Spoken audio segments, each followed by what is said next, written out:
मैं बताऊँ या बाकी तो बेसिक तो आपको सबको पता ही है। तो मैं फोकस करना चाहूँगा कि जैसे ये चीज़ें हैं, कब गाइडलाइन आई, कैसे क्या हुआ, किस किस मतलब डेट को, किस ईयर को क्या अमेंडमेंट हुए, और अभी फाइनली जो चल रहा है वो डेट कौन सी है जो गाइडलाइन यानी कि इन्फोर्स हुई। तो ये आपके सामने सारा विजुअल है। अब अगर बात करें जैसे कि 1995 के अंदर, यानी कि जो भी आप चाहे कहीं से भी सर्च कर सकते हैं, कहीं से निकाल सकते हो सकता है, यानी कि जो एक मेन एक प्रिवलेंट जो हुई वो इसके अंदर आके हुई थी, और जो एक यानी कि जिसको जाना पहचाना कि कॉन्सेप्ट क्या है वो 1998 के अंदर फर्स्ट ऑफ ऑल जो गाइडलाइन रिलीज की by ministry of consumer affairs ने, तो वो यानी कि 19 सितंबर को 2016 को पहली बार यानी कि पहली मरतबा ये गाइडलाइन रिलीज की थी। अब बात करें फाइनल जो गाइडलाइन है जो आज चल रही है, जैसे काफी लोग पूछते हैं सर एमसीए जो यानी कि लिस्ट जारी करती है उसके अंदर अपनी कंपनी का नाम है या नहीं है। कितने लोग पूछते हैं? बहुत सारे हैंड रेज करिएगा थोड़ा सा। कितने लोग पूछते हैं? आपको पता है कि इस डेट से पहले यानी 24 जनवरी 2022 को यानी सॉरी 23 को जो गाइडलाइन जारी की, यानी कि 28 दिसंबर 2021 को सॉरी 21 को जो गाइडलाइन जारी की थी, और जो 24 जनवरी 2022 को जो यानी कि इससे पहले की जो भी गाइडलाइन थी वो गाइडलाइन एक तरीके से रिपील कर दी। यानी कि मैं कहूँगा ये मान लीजिए कि वो गाइडलाइन खत्म कर दिया, और जो 28 दिसंबर 2021 से जो गाइडलाइन चल रही है वो आज यहाँ पर लागू है। अब इसके मुताबिक जैसे कि मैं आपको आगे बताऊंगा, डेट भी मेंशन है, इसके मुताबिक यानी कि 28 दिसंबर 2021 से पहले की जो भी कंपनी है वो जिस भी नंबर पर रजिस्टर्ड है उसका यानी कि नंबरिंग के बेस से देखा जाए तो कोई मायने नहीं रखता। यानी कि 28 दिसंबर से पहले की जो भी कंपनी है, चाहे वो 10 दिन पहले की है, चाहे वो 10 साल पहले की है, चाहे वो 20 साल पहले की है, नंबरिंग खत्म, क्योंकि उससे पहले ये गाइडलाइन जो भी थी या जो भी उन्होंने लिस्टेड किया था वो सारी के सारी। अब बात स्टार्ट होती है कि आज तक इस डेट के बाद में आज तक कभी भी मिनिस्ट्री ऑफ कंज्यूमर अफेयर्स ने आज तक कोई भी मतलब जो भी इस गाइडलाइन के अकॉर्डिंग लिस्टिंग तैयार होती है कंपनी की, आज तक कोई भी लिस्ट जारी नहीं की है।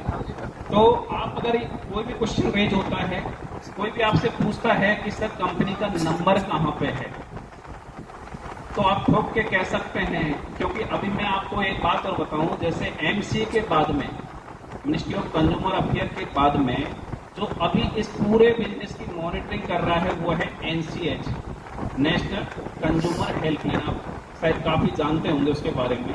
यानी कि अपना कंपनी कोई भी अगर आती है इस इंडस्ट्री के अंदर, केवल फॉर्म सबमिशन होता है, आपका क्या प्लान है इस गाइडलाइन के अकॉर्डिंग, वहाँ पे सबमिशन के बाद में सारा मॉनिटरिंग करता है वो एनसीएच करता है। तो आपके सामने कभी भी ये क्वेश्चन अगर रेज होता है कि कंपनी का नंबर किस जगह है, किसी भी कंपनी का आज की डेट तक कोई भी नंबर नहीं है, चाहे वो कंपनी 20 साल पहले की हो, चाहे वो 10 दिन पहले की हो। तो ये क्लियर है आप सभी को? Yes. और कोई आप मतलब ठोक के कह सकते हैं कि सर आप बताइए आपकी कंपनी कहाँ स्टैंड करती है, क्योंकि पीछे की चीजें होती हैं उनको काफी रिपीट करके बताते हैं कि सर ये कंपनी इस नंबर पर रजिस्टर्ड है। तो यानी कि आज की डेट में जो लेटेस्ट गाइडलाइन है उसका इन्फोर्समेंट जिस डेट से हुआ है उसके बाद में कोई भी आज तक लिस्ट जारी नहीं हुई। तो ये क्लियर हो चुका आप सभी को? Yes. अब रही बात, जैसे कि मैंने बताया मॉनिटरिंग जो एनसीएच करती है, और जो भी ग्रीवेंस है कमेटी वगैरह, जो भी ग्रीवेंस ऑफिसर वगैरह, वो सारा एक उसमें स्ट्रक्चर बनाया हुआ है। कोई कंपनी कैसे रन करेगी, अगर कोई कंप्लेन रेज होती है तो उसको कैसे सॉर्ट आउट किया जाएगा, वो सारा मैं आपको इसमें नेक्स्ट प्ले करेगा। अब इसमें जैसे बताया गया है, मैं आपको एक बार बता दूं, एक सेकंड होल्ड रखिएगा।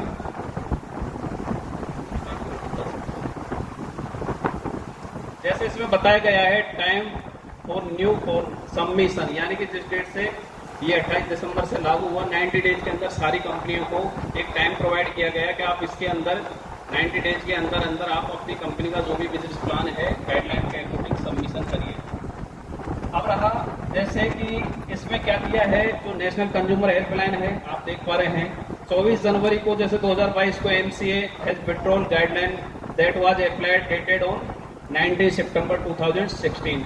तो ये उस मतलब पहले गाइडलाइन सारी विथड्रॉ कर ली गई, यानी कि वो सारी खत्म हो गई। अब IT means now only latest guidelines of direct selling will enforce that was applied date on 28 December 2021। तो ये सारी चीज क्लियर है। Gadget notification was released, state के लिए गैजेट नोटिफिकेशन निकला था 21 जुलाई जो 2023 का मिनिस्ट्री ऑफ कंज्यूमर अफेयर्स, यानी कि जो अभी लेटेस्ट है फूड एंड पब्लिक डिस्ट्रीब्यूशन जो डिपार्टमेंट ऑफ कंज्यूमर अफेयर्स है, तो इसने अभी भी जैसे आपको एक नेटवर्क के थ्रू सेल करना यानी कि उसको लीगलाइज किया है।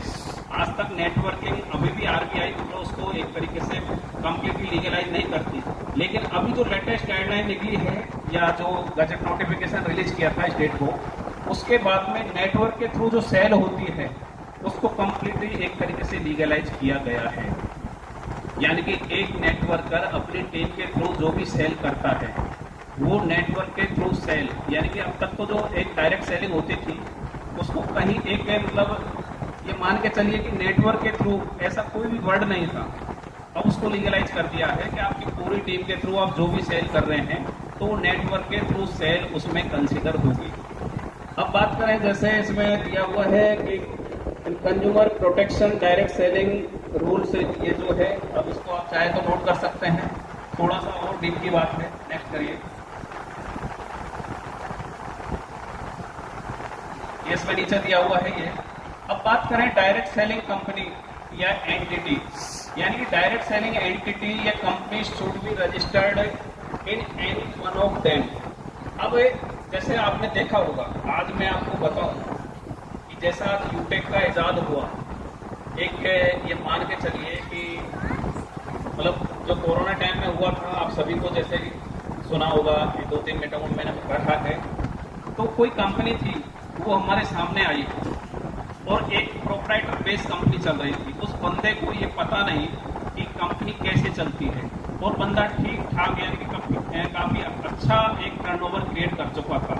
मैंने उसके एमडी से बात की, मैं बोला आप ये बताइए आप जीएसटी किस नाम से पे कर रहे हैं, आप ऐप किस नाम से चला रहे हैं, आपका कंपनी जो एक्ट होता है उसके अकॉर्डिंग कहीं भी रजिस्ट्रेशन नहीं है। मैंने उसका लीगल खंगाला। अब जो बंदा मेरे सामने वो कंपनी लेके आया, जो बंदा मेरे सामने वो कंपनी लेके आया, उससे उसका एमडी बोलता है कि साला तेरे से किसने कहा कि तू किसी एडवोकेट को जाके ये प्लान दे मेरी कंपनी। तो यानी कि वो चीज काफी लोगों को पता नहीं होता कि कंपनी कैसे रन कर सकती है, कंपनी के लिए लीगलिटी क्या चाहिए। जैसे कि जो अभी गाइडलाइन है उसके अकॉर्डिंग ये है कि कंपनी एक्ट 2013 और पार्टनरशिप एक्ट, काफी अगर लीगल के बंदे होंगे उनको पता होगा, पढ़ा भी होगा और जानते भी होंगे, और एलएलपी लिमिटेड लायबिलिटी एक्ट यानी कि 2008 का है, या यानी प्राइवेट लिमिटेड, यानी कि ये 3 जो कंडीशन दी हुई है, इसके अलावा यानी कि एलएलपी होनी चाहिए या प्राइवेट लिमिटेड होनी चाहिए।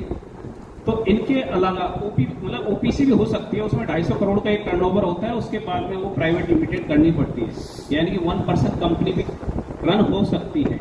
तो ओवरऑल मेरा कहने का मतलब एक लीगल वे में कंपनी के पास में इन तीनों में से कम यानी कि एटलीस्ट 1 एक्ट के अकॉर्डिंग रजिस्टर्ड होना मैंडेटरी होता है। अब बात करें जो नई गाइडलाइन है उसके अकॉर्डिंग, आप गूगल पे मतलब जा सकते हैं, गूगल सर्च कर सकते हैं, ये चीजें आपको वहां पे मिल जाएगी। Physically office should be registered in Indian territory, यानी कि इंडिया के अंदर, चाहे वो इंडियन कंपनी है चाहे वो फॉरेन कंपनी है, उसका फिजिकली ऑफिस होना चाहिए इंडिया की टेरिटरी के अंदर, यानी कि वो चाहे यूटी हो या कोई स्टेट हो या सेंट्रल, यानी कहीं पे भी उसका कम से कम एक ऑफिस होना चाहिए। अब इसका आप कंपैरिजन करते जाना यूटेक के साथ में कि यूटेक कितनी लीगल है, ये आप खुद जस्टिफाई कर सकते हैं। Company never included in money circulation and pyramid scheme, जो अभी मैं बात कर रहा था, अगर किसी के मन में कहीं भी डाउट है या कोई ये रखता है कि भाई मैं इसकी नॉलेज रखता हूं, पिरामिड क्या होता है, पॉन्जी स्कीम क्या होती है, या मनी रोटेशन क्या होता है, या चिट फंड जो बोलते हैं, मतलब कई चीज़ें हैं। हालांकि इन सारियों में कई चीज़ें मतलब डिफ्रेंशिएट भी करती हैं। ओवरऑल एक अपन देख सकते हैं कि सारी करीब करीब एक जैसे ही होती हैं। अब बात करें जैसे कि आप देख पा रहे हैं पिरामिड ऑल्सो, एक सेकंड बैक करिएगा, टिकट भी कटाना पड़ेगा, खाना भी खाएंगे। बाकी लोग रवि सर लोग गाड़ी में आते हैं, उस समय लाभ दिया आए थे 9 लोग थे और 15 लोग आए थे और बिलासपुर मिला के। Product and service selling agreement should be in return at direct sellers. अब इसमें क्या आप समझते हैं, कोई इसका इंटरप्रिटेशन निकाल सकता है, कोई बता सकते हैं इस होल के अंदर? यानी कि यहाँ पे लिखा हुआ है company never included money circulation and pyramid scheme also, यानी कि जो लास्ट में चौथा पॉइंट है वो है products and services selling agreement should be in written direct seller, यानी कि लिखित में डायरेक्ट सेलर के पास में या कंपनी के पास में, यानी कि एंटिटी के अंदर दोनों चीजें आती है। डायरेक्ट सेलर भी आप बोल सकते हैं, डायरेक्ट सेलिंग कंपनी भी बोल सकते हैं। अब उसके पास में अपना प्रोडक्ट सेल करने के लिए एक रिटन एग्रीमेंट होना चाहिए। एग्रीमेंट का मतलब, अब आप अगर कंपनी कोई सेल कर रही है प्रोडक्ट, तो फर्स्ट पार्टी होना चाहिए या उसकी खुद की मैन्युफैक्चरिंग होनी चाहिए, या जिससे भी वो मैन्युफैक्चरिंग करा रहे हैं उसके साथ में उसका एग्रीमेंट होना चाहिए। अब रही सेकंड बात, जैसे कि यहाँ पे एक डायरेक्ट सेलर होता है, एक नेटवर्कर होता है। डायरेक्ट सेलर नेटवर्कर भी हो सकता है, कंपनी भी हो सकती है। या आप थोड़ा सा समझिएगा कि दोनों में वैसे डिफ्रेंशिएट भी कर सकते हैं, बाकी यहाँ पे सिमिलर वर्ड आता है। तो मेरा कहने का मतलब, अभी जो आपके पास आई कार्ड होगा, जो आई कार्ड होगा और जो कंपनी का, यानी कि आपके पास में कंपनी में आपका रजिस्ट्रेशन होता है, आपका जो भी आपकी आईडी होती है, जो भी आपकी इंफॉर्मेशन होती है वो सारी रजिस्टर्ड होती है। देन उसके बाद में आपके पास में आईडी कार्ड जनरेट होता है। ID card with physically address should be at direct sellers provided by company, यानी कि आपके पास जो कंपनी है उनका आईडी कार्ड होना चाहिए, जो भी कंपनी, जैसे मान लो अपन यूटेक में प्रोवाइड करते हैं। There should be ensure that all services product must be, एक बार ये थोड़ा सा मतलब ध्यान से पढ़िएगा, ऐसा नींद आ रही है क्या आपको?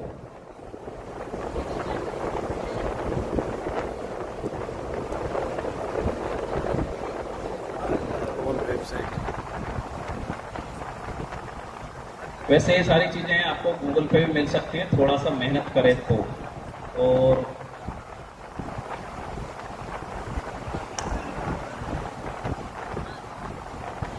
और बैक करिए थोड़ा सा, कहाँ ले गए यार? अब इसमें मैं वैसे क्या मेरे को लग रहा है ये भी थक चुके हैं, तो एक बार जूम करिएगा, तो सभी विजिबल होनी चाहिए, सभी देख पाए। देखो फर्स्ट में मैं वही, ठीक है, मैं यहीं से बता देता हूँ ना। Website of every direct selling entity and company name, branch और टेक्स्ट, कस्टमर केयर नंबर वगैरह, email ID should be mention, यानी कि कंपनी का जो वेबसाइट है उस पर कंपनी का कस्टमर केयर नंबर या फैक्स नंबर या जो भी सपोर्ट एक सिस्टम होता है वो यानी कि होना चाहिए। There should be a system to ticket and trace for registered complain. अगर आपने कोई कंप्लेन, ये लीगल वे में है, कोई भी कंपनी अगर ये सिस्टम फॉलो नहीं करती तो वो लीगलिटी कंप्लीट नहीं करती, ये आप ध्यान रखिएगा। तो there should be mention in clear about refund policy, exchange policy, payment cancel and जो शिपमेंट है पेमेंट मेथड, यानी कि कंपनी के पास में या कंपनी की जो गाइडलाइन होती है, गाइडलाइन के अकॉर्डिंग जो पॉलिसी होती है उसमें रिफंड पॉलिसी होनी चाहिए, कैंसिल पॉलिसी होनी चाहिए, और जो शिपमेंट का एक स्ट्रक्चर होता है, किस प्रोडक्ट पर कितना शिपिंग चार्ज लगेगा या किस पर नहीं लगेगा, वो भी क्लियर यानी क्लियरिटी होनी चाहिए। There should be mention in clear about MRP, breakup price, delivery charges, vehicle charges और प्रोडक्ट सर्विसेज, यानी कि उस पर क्लियर MRP क्या है, जैसे अब अभी बता रहे थे विनोद सर प्रेजेंट कर रहे थे प्रोडक्ट्स को, यहाँ पर डीपी प्राइस क्या है, यहाँ पर पीवी क्या है, तो वो भी सारा कुछ क्लियर होना चाहिए। There should be a system to resolve a complaint within 48 working hours and should be dispose within 30 days। If not then cause raise should be in written grievance officer. अगर यानी कि 48 our का जो इसमें दिया हुआ है, इसके अंदर अगर कोई कंप्लेंट रिजॉल्व नहीं होती है तो उससे ऊपर अगर टाइम लग रहा है, वर्किंग आवर का ध्यान रखिएगा क्योंकि डेज का यहाँ पे नहीं है, वर्किंग आवर जो होता है, उसके बाद में अगर कोई कंप्लेंट रिजॉल्व नहीं हो पाती तो उसके लिए भी जैसे मेल पे आपने देखा होगा, यानी कि 30 डेज का टाइम भी वहां पर मेंशन किया गया है अकॉर्डिंग टू गाइडलाइन। अब यहाँ पर all direct selling company will keep their own direct sellers record by name, email ID and contact number। अब अगर जो भी चीजें आपने देखी है, समझी है या जो सुनी है, ये आप यूटेक से कंपेयर कर सकते हैं। अपनी जो यूटेक है वो क्या ये गाइडलाइन फॉलो करती है या नहीं करती। अब यहाँ पर दिया हुआ है यानी कि जो भी डायरेक्ट सेलर्स हैं, जो भी नेटवर्कर हैं यूटेक के अंदर, उनका सारा रिकॉर्ड कंपनी रखेगी। अब उसमें क्या क्या रखेगी ये भी गाइडलाइन के अंदर मेंशन किया हुआ है।